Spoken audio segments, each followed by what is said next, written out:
নবীজি বলেন, নারীর দেহে যদি কোনো পরপুরুষের হাত লাগে, নারীর দেহে যদি ইচ্ছাকৃতভাবে কোনো পরপুরুষের স্পর্শ লাগায়, নবী বলেন ওই জায়গাটুকু জাহান্নামের জন্য নির্ধারিত হয়ে যায়। প্রিয় বোন, মনে রাখবেন, যদি স্পর্শের জায়গাটা জাহান্নামের জন্য নির্ধারিত হয়ে যায়, আপনার পুরো শরীর জান্নাতে থাকবে না, বরং পুরো শরীরটাই আল্লাহ জাহান্নামের জন্য নির্ধারিত করে ফেলবেন। তাই ইচ্ছাকৃতভাবে কোনো পরপুরুষ যেন আপনার শরীরে স্পর্শ না করে, সেটা সদা সর্বদা খেয়াল রাখবেন। বিবাহিত নারীদেরকে ছেলেরা ভালোবাসে দুটি কারণে: স্বামীর অনেক টাকা থাকলে এবং সৌন্দর্য থাকলে।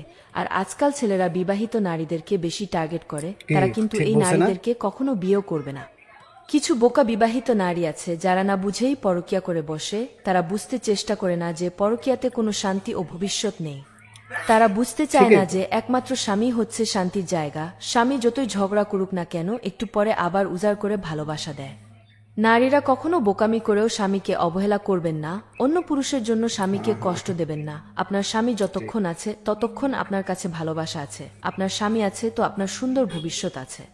পরকীয়ায় আসক্ত নারীরা যতটা পাগলামি করে তাদের প্রেমিকের জন্য, যদি তার অর্ধেকও স্বামীর জন্য করত, তাহলে ঘর সংসার কখনো ভাঙত না, ঘর সংসার কখনো বিচ্ছেদ হতো না, ঘর সংসার শুধু জান্নাতের বাগান থাকত।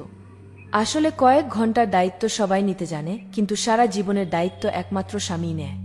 তাই তো একজন স্বামী সবকিছু ক্ষমা করে দেয়, কিন্তু তার নিজের স্ত্রীকে অন্য পুরুষের সাথে দেখলে সেটা ক্ষমা করে না। স্বামী স্ত্রীর মধ্যে ঝগড়া হলে যে 4টি কাজ করবেন না। নাম্বার 1, ঝগড়া হলে কখনো বিছানা আলাদা করবেন না। আমরা অনেক সময় ঝগড়া হলে বলি, তুমি ওই ঘরে ঘুমাবে, আমি অন্য ঘরে ঘুমাবো। এ কথা কখনো বলবেন না।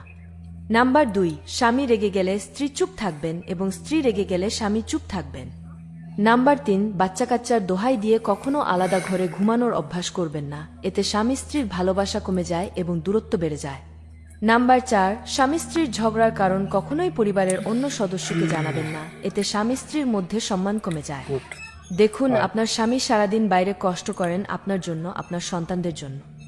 আর আপনার স্ত্রী প্রচন্ড গরমে বা ঠান্ডায় রান্নাঘরে কষ্ট করে রান্না করেন আপনার জন্য, আপনার পরিবারের জন্য। এজন্য প্রত্যেক স্বামী স্ত্রীর উচিত একে অপরের কষ্টগুলো আপন করে নেওয়া, তাহলে কখনোই অশান্তি সংসারে ঢুকতে পারবে না। যে স্ত্রী একটু ঝগড়া হলেই স্বামীকে ডিভোর্সের কথা শোনায়, সেসব স্ত্রীকে বলছি, ডিভোর্স নেওয়ার আগে অন্তত একদিন একজন বিধবা নারীর সঙ্গে সময় কাটিয়ে দেখুন, যে সমাজে স্বামীবিহীন নারীরা কতটা অসহায় থাকে। বিধবা নারীর কাছ থেকে জেনে নিবেন স্বামী মরে যাওয়ার পর তার জীবনটা এখন কেমন আছে। ডানে তাকালে দেখবেন কিছু মানুষের বোঝা হয়ে আছেন, বামে তাকালে দেখবেন কিছু মানুষের জন্য আপদ হয়ে আছেন, আর সামনে তাকালে দেখবেন কিছু মানুষের কাছে অসৎ নারী হিসেবে বিবেচিত হবেন। পেছনে তাকালে দেখবেন কিছু মানুষ আপনার দিকে লোভী দৃষ্টিতে তাকিয়ে আছে।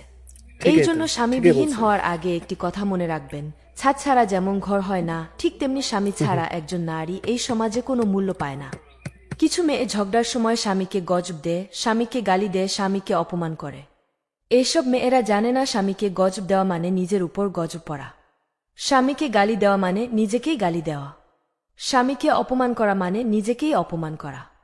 এইসব মেয়েরা একবার ভেবে দেখে না, সে যদি তার স্বামীকে মানুষের সামনে সম্মান না দেয়, অপমান করে, তাহলে কেউ তার স্বামীকে সম্মান দিবে না, তাকেও কেউ আর সম্মান দিবে না। অর্থাৎ এই মেয়েদের অতিরিক্ত জিদ, রাগ এবং গোডামির কারণে স্বামীর সম্মান নষ্ট হয়, তার নিজেরও সম্মান নষ্ট হয়।